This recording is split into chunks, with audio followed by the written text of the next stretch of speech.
اعوذ باللہ من الشیطان الرجیم بسم اللہ الرحمن الرحیم الحمدللہ رب العالمین ثم الصلاۃ والسلام علی سیدنا و نبینا و مولانا بالقاسم محمد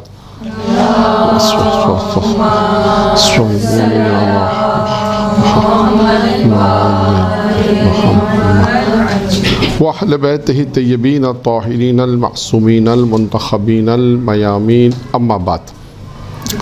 ہمارا آج کا جو درس ہے وہ عید کے اعتبار سے ہے، روز عید، یعنی عید اور مومن کا گھرانہ، اس کو یوں موضوع دے سکتے ہیں، عید اور مومن کا گھرانہ۔ کہ ائمہ معصومین علیہ السلام نے عید گزارنے کا طریقہ کیسے بتایا؟ آیا کون سا طریقہ عید گزارنے کا؟ کچھ طریقے ہمارے اپنے ہیں، خاندانی ہیں، رسم و رواج والے ہیں، یا نہیں یہ خوشیاں بھی ائمہ معصومین نے بیان کی ہے کہ اسلامی تہوار ہے، سال میں 2 مرتبہ آتا ہے، رمضان المبارک شوال کی عید کہا جاتا ہے، یا بقرہ عید جسے ہم کہتے ہیں، عید الفطر کہتے ہیں جسے معروف ہے۔ تو آیا یہ عید جو خوشی کا دن ہے، اس کو آیا ائمہ معصومین علیہ السلام نے گزارنے کا دن کیسے بتایا کہ آیا اس کو کیسے گزارا؟ ہر چیز دیکھیں، کوئی چیز ایسی نہیں جس کے لیے معصومین علیہ السلام کے اقوال آپ کو نہیں ملیں گے۔ ہر چیز زندگی گزارنے کے ہر اصول، کام کیسے کرنا ہے، جاب کیسے کرنی ہے، شادی بیاہ کے احکامات ہیں، زندگی کے احکامات ہیں، کام کے احکامات ہیں، گھریلو ہیں، میاں بیوی کیسے رہیں، بچے کیسے رہیں، خاندان کیسے تشکیل پائے، اینی جتنے بھی زندگی کے، یعنی آپ جہاں سے آپ ابتدا ہے وہاں سے لے کر انتہا تک کہتے ہیں، یعنی یہاں سے انسانی زندگی شروع ہوتی ہے، وہاں سے لے کر انسانی زندگی جہاں پر ختم ہوتی ہے۔ کوئی مرحلہ ایسا نہیں ہے، کوئی مقام ایسا نہیں ہے جہاں آپ کو گائیڈنس نہیں ہے، ٹھیک ہے نا؟ ہر مقام پہ، ہر جگہ پہ گائیڈنس ہے ائمہ معصومین علیہ السلام کی طرف سے۔ اچھا، پچھلے سال ہم نے کچھ چیزیں بیان کی تھی، وہ میں بیان نہیں کر رہا عید کے حوالے سے، پچھلے سال کچھ چیزیں آ گئی تھیں۔ اس سال کوشش کر رہے ہیں کہ اس کو ایک اس طریقے سے بیان کریں، بالآخر بہت ساری چیزیں تکرار بھی ہو سکتا ہے، وہ کیا مولانا اچھا حج عید کے اندر اعمال بھی ایسے ہیں، مثلا عید کی نماز پڑھنا ہے، پچھلے سال بھی درس میں آیا تھا، تو اس سال بھی درس میں آ رہا ہے، تو کون سی نئی چیز آپ نے بیان کی؟ لیکن کوشش یہ ہے کہ کچھ چیزوں کو دوسرے مختلف جہت سے بیان کریں، جہت تھوڑی سی تبدیل کر دیں، یا جو احکام ہے وہ تو رہیں گے ہی، ٹھیک ہے نا؟ اچھا، اب آتے ہیں عید کے دن کیسا گزارنا چاہیے، ٹھیک ہے؟ اس پہ سب سے پہلے کیا چیز ہے؟ پہلا سب سے بڑا مرحلہ اگر آپ دیکھیں تو آپ کو نظر آئے گا عید کے دن جو 2 چیزیں۔ اچھا، اب یہاں پہ طہارت کی 2 قسمیں، ہم یہاں سے شروع کرتے ہیں۔ طہارت 2 ہے، طہارت ظاہری، طہارت معنوی۔ طہارت ظاہری کیا ہے؟ وضو اور غسل، یا تیمم بھی، لیکن یہاں پہ ہماری تیمم پہ بحث نہیں ہے، کیونکہ جب انسان کے پانی میسر نہ ہو تو اسلام کے ان تمام شرائط کے مطابق تیمم کرنا جائز ہے، تو وہاں تیمم کیا جا سکتا ہے۔ تو اصل ہماری بحث ہے طہارت۔ طہارت 2 طرح کی ہے، طہارت ظاہری ہے، طہارت باطنی۔ آج ہماری گفتگو اس طہارت کے پہلے یعنی پہلا جو پوائنٹ ہے ہمارا، وہ طہارت کے حوالے سے۔ طہارت ظاہری کیا ہے؟ یعنی آپ دیکھیں اگر اس کو یہاں سے اگر ہم بیان کریں، جو میں نے شروع کیا مثال کے طور پر، کہ بچہ جب دنیا میں آتا ہے تو اسے غسل دیا جاتا ہے، وہیں سے طہارت شروع ہو جاتی ہے اس کی، مثال کے طور پر، ٹھیک ہے نا؟ وہ ایک الگ بحث ہے، وہی میں مثال یہ دینا چاہ رہا تھا، ابتدائی زندگی سے انتہائی زندگی کی مثال دینا چاہ رہا تھا۔ جب دنیا میں آتا ہے تب اسے غسل دیا جاتا ہے، دھویا جاتا ہے مثلاً، ٹھیک ہے نا؟ وہی، اور جب دنیا سے جاتا ہے تو غسل دیا جاتا ہے۔ تو انسان کا تعلق دیکھیں ابتدا اور انتہا سے اسلام نے ہر چیز بیان کی ہے، یہ ایک الگ موضوع ہے، لیکن صرف مثال کے طور پہ میں نے پیش کیا۔ طہارت ظاہری میں جب آپ عید کا دن ہے تو دیکھیں آپ کو نظر کیا آتا ہے؟ غسل آتا ہے، کہ عید کے دن جو آپ نے غسل انجام دینا ہے، اور اس کا ٹائم بھی آتا ہے کہ یہ ٹائم کیا ہے؟ اس کا وقت طلوع فجر سے نماز عید پڑھنے سے قبل تک ہے۔ یہ مفاتی کے اندر جو لکھا ہے وہ میں بیان کر رہا ہوں، ٹھیک ہے؟ کچھ چیزیں، کافی چیزیں اس میں نے مفات الجناح سے لی ہیں، اور باقی چیزیں میں نے دیگر ائمہ علیہ السلام کے اقوال سے لی، ٹھیک ہے؟ تو اب آپ یہاں پر آتے ہیں کہ سب سے پہلے کیا چیز ہے؟ غسل ہے۔ اچھا، اب یہاں پر 2 چیزیں ہیں، غسل کرتے وقت کیا دعا پڑھنی ہے، کرتے وقت کیا کہے انسان، دعا کہ یا کلمات کچھ چیزیں انسان کو پڑھنا ہے، اور کچھ ایک دو جملات ہیں جو غسل کرنے کے بعد ہیں. یعنی آپ یہ کہیں کہ اسلام یہ بھی بتانا چاہتا ہے کہ جب انسان نہا رہا ہے، غسل کر رہا ہے، تو کیا کہے. اللہم ایماناً بکا و تصدیقاً بکتابکا و اتباع سنت نبی کا و اتباع سنت نبی کا محمد صلی اللہ علیہ وآلہ وسلم. درود پڑھے محمد والے.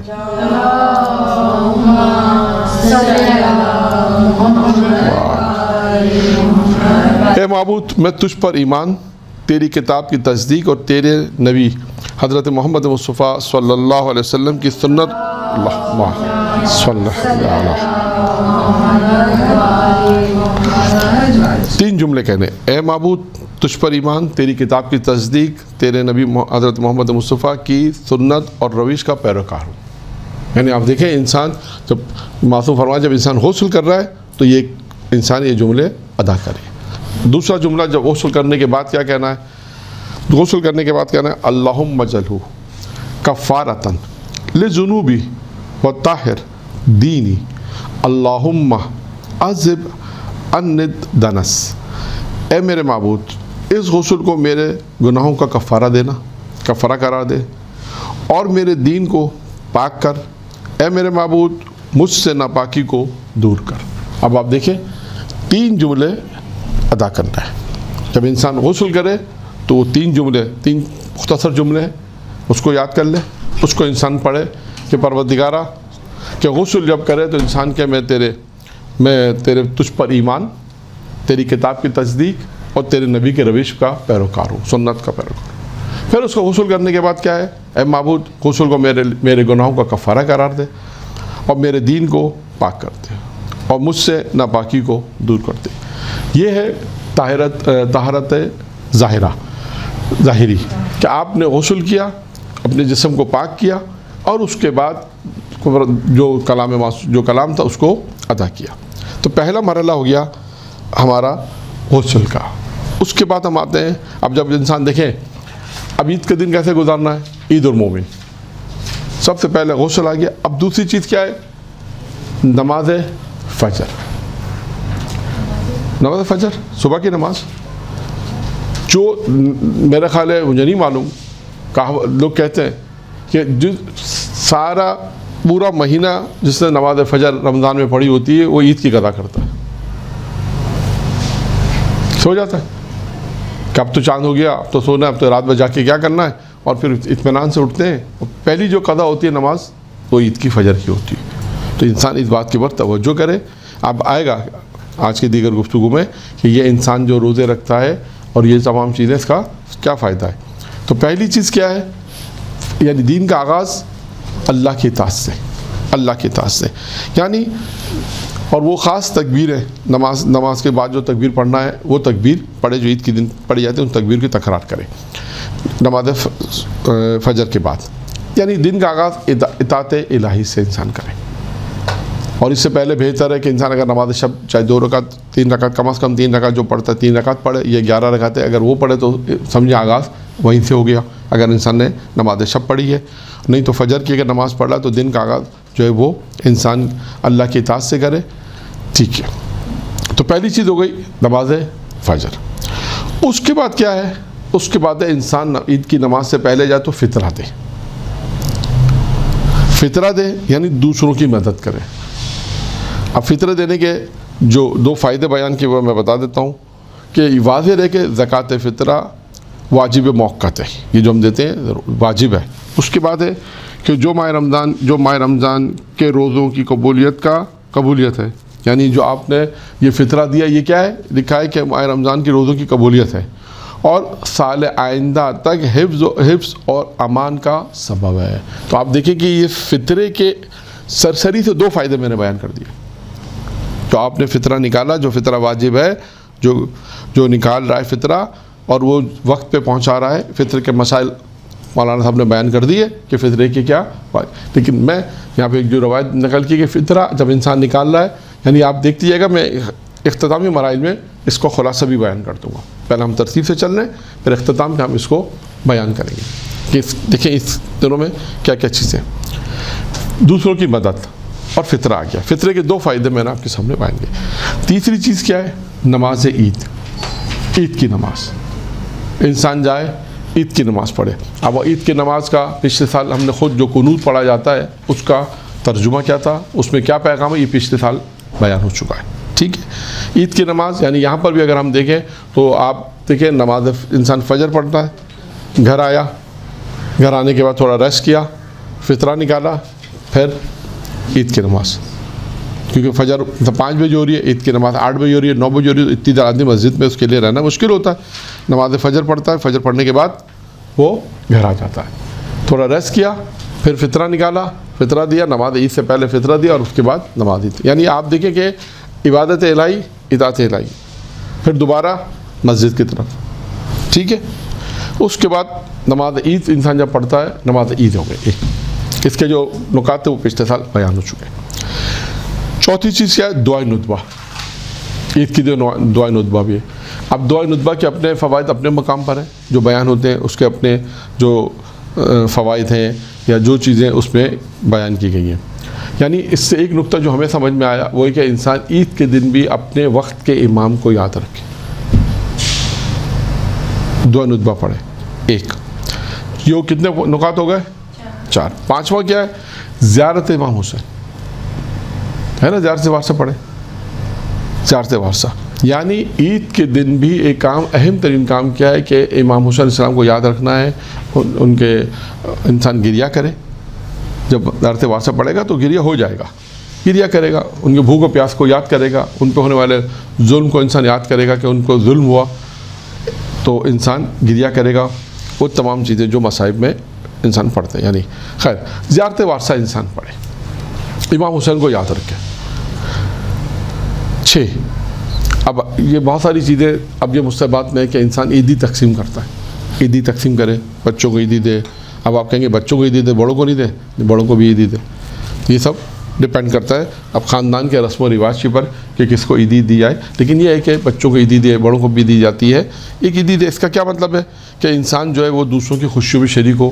اچھا یہاں سے بھی یہی کہ انسان اپنے یہاں بھی اگر عیدی دے رہا ہے, اگر اس پہ بھی عمل کر رہا ہے تو یہ بھی ایک طرح سے مال نکال رہا ہے, مال دے رہا ہے. یعنی تو اس کا مطلب ہے یہ محبت بھی مال کی یہاں پہ کم ہو. یعنی 2 چیز ہو گئی, ایک فطرے میں بھی انسان مال نکال رہا ہے, اب واجب ہے وہ دے رہا ہے, یہ واجب نہیں ہے لیکن محبت میں دے رہا ہے, اپنے بچوں کو دے رہا ہے, جو اپنے خاندان کے فرد کو دے رہا ہے, بچوں کو دے رہا ہے. تو یہ بھی ایک طرح سے مال انسان خرچ کر رہا ہے اللہ کی راہ میں, ثواب ملے گا. مومنوں کی مدد کر رہا ہے, وہ بھی مومن کی مدد ہے, یہ بھی مومن کی مدد ہے, ایک طرح سے یعنی خوشی سے دے رہا ہے. پھر اس کے بعد ہے 7واں کیا ہے؟ گھر والوں سے عید ملنا. یعنی گھر والوں سے خوش گھر عید ملتے ہیں. اس کے بعد ایک اور نقطہ ہے جو بہت اہم ہے. اچھا اس کے ساتھ عید ملنے کے ساتھ میں بیان کر دیتا ہوں کہ گھر والوں سے عید ملنا یعنی وہ عید کی نماز میں جاتے ہیں تو لوگوں سے عید ملتے ہیں, گھر والوں سے عید ملتے ہیں, خاندان میں جاتے ہیں عید ملتے ہیں. یعنی عید ملنا ایک طرح سے پتہ چلتا ہے کہ یہ تہوار ہے جو اسلامی تہوار ہے جو منایا جا رہا ہے. پتہ چلتا ہے کہ لوگ مختلف لوگ ملنے جاتے ہیں, گھر والوں سے کوئی پیرنٹس الگ رہتا تو پیرنٹس سے ملنے جاتے ہیں, کوئی سسٹر سے ملنے جاتے ہیں, کوئی اپنے بھائیوں سے ملنے جاتے ہیں. تو یہ سارا ایک سسٹم بنا ہوا ہے ایک خاندان کے اندر, یا ایک جگہ سب خاندان والے سب ایک ہی دن جمع ہو جاتے ہیں, دوپہر میں جمع ہو گئے یا رات میں سب جمع ہو گئے تاکہ سب بھائی بہن آ جائیں, دوست جو بھی. یعنی اس کا مطلب دیکھیں ایک کیا ہے, ایک دوسرے سے محبت کا اظہار ہے عید ملنا. آپ دیکھیں نا اب سسٹم میں ہے, کوئی عید کے دن دعوت رکھتا ہے, کوئی باسی عید کے دن دعوت رکھتا ہے, اس کو باسی عید یعنی کیوں کہتے ہیں, ایک دن ہٹنے کا دوسرے دن تھوڑا سا رنگ کم ہو جاتا ہے اس لیے اس کو باسی عید کہتے ہیں نا, یہی وجہ ہے. تیسرے دن کیا کہتے ہیں؟ تراسی عید, عید کا تیسرا دن. ٹھیک ہے نا. تو یہ چیز کہ عید ملنا. اچھا اس میں ایک اور چیز ہے جو مفاتیح میں لکھی ہے شیخ عباس قمی نے, عمدہ لباس پہنے, خوشبو لگائے. یعنی وہی ہے کہ انسان عید کے دن جو وہ صاف ستھرا اپنا لباس بھی صاف ستھرا رکھے, اچھا لباس پہنے, عمدہ لباس پہنے اور خوشبو بھی لگائے. اچھا ایک چیز جو پہلے آنی تھی وہ اب آ رہی ہے. ایک نقطہ جو آخر میں, وہ ایک نقطہ ایک رہ گیا وہ آخر میں بیان کروں گا. کتنی چیزیں ہو گئیں؟ 8 یا 9 7 8 ہو گئی ہوں گے 8.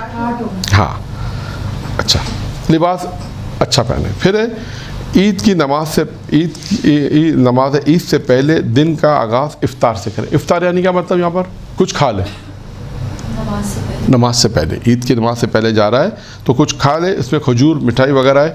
اب دیکھیں شیخ مفید علیہ الرحمہ فرماتے کیا ہیں، انہوں نے خاص جملہ لکھا ہے، وہ اہم جملہ ہے کہ انسان جب کچھ کھا رہا ہے، افطار اگر یہاں پہ لوگ کہ افطار تو مولانا افطار تو ہوتا ہی نہیں، افطار تو مغرب کے بعد ہوتا ہے۔ افطار کا مطلب یہاں پہ کیا ہے، کچھ کھا کر جائے، کھجور مٹھائی کچھ چیز کھائے اور پھر عید کی نماز۔ پھر اس کے بعد وہ کیا فرماتے ہیں، شیخ مفید علیہ الرحمہ فرماتے ہیں کہ افطار میں تھوڑی سی، جب وہ کچھ کھا رہا ہے تو تھوڑی سی خاک شفا کھائے تو وہ اگر یہ کام کرے گا تو کیا ہوگا، کئی بیماریوں سے شفا کا موجب ہے۔ یعنی معمولی سی چھوٹی سی، کہتے ہیں بہت معمولی سی خاکی شفا ہے تو بھی زبان پہ رکھ لے، تاکہ یہ کیا کرو، یہ خاکی شفا کا کیا فائدہ ہوگا، کئی بیماریوں سے دوری کا سبب ہے، انسان بیماریوں سے محفوظ رہے گا۔ اچھا اب یہاں پہ بھی دیکھیں شفا انہوں نے لے کے خاکی شفا، تو خاکی شفا کس سے تعلق رکھتی ہے، امام حسین السلام سے۔ یعنی آپ دیکھیں، یعنی عید کے دن کے اندر بھی ہم اپنے امام سے جدا نہیں ہیں۔ کئی امام کی پیاس کو یاد کریں، زیارت نامہ پڑھیں، دعا ندبہ پڑھیں، خاک شفا کا استعمال کریں۔ اس کا کیا مطلب ہے، عید کے دن بھی آپ کی نگاہ اپنے امام پر ہونی چاہیے۔ بتا رہے ہیں عید کے دن یہ کام انجام دینا ہے، تو یہ کام جب انسان انجام دے گا۔ اچھا اب یہاں پہ میں اور آخری چیز ایک بیان کر کے پھر تھوڑا سا ٹوٹل خلاصہ کر دوں گا۔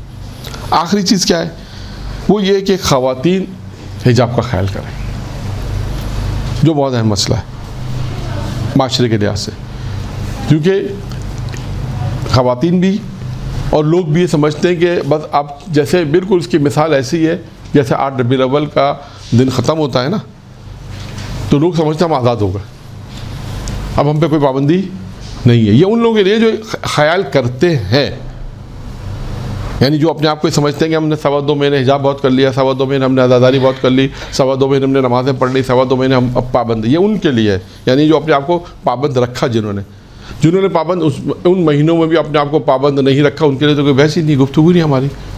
یعنی اب جو میں گفتگو کر رہا ہوں یہ ان کے لیے کر رہا ہوں کہ جنہوں نے یہ سوچا کہ 2.25 مہینے ہم نے بہت حجاب کر لیا، یعنی وہ اپنے آپ کو آپ دیکھیں ایسے عادات سمجھتے ہیں کہ جیسے ایسا لگ رہا ہے جیسے ان کو کوئی قید کر دیا تھا۔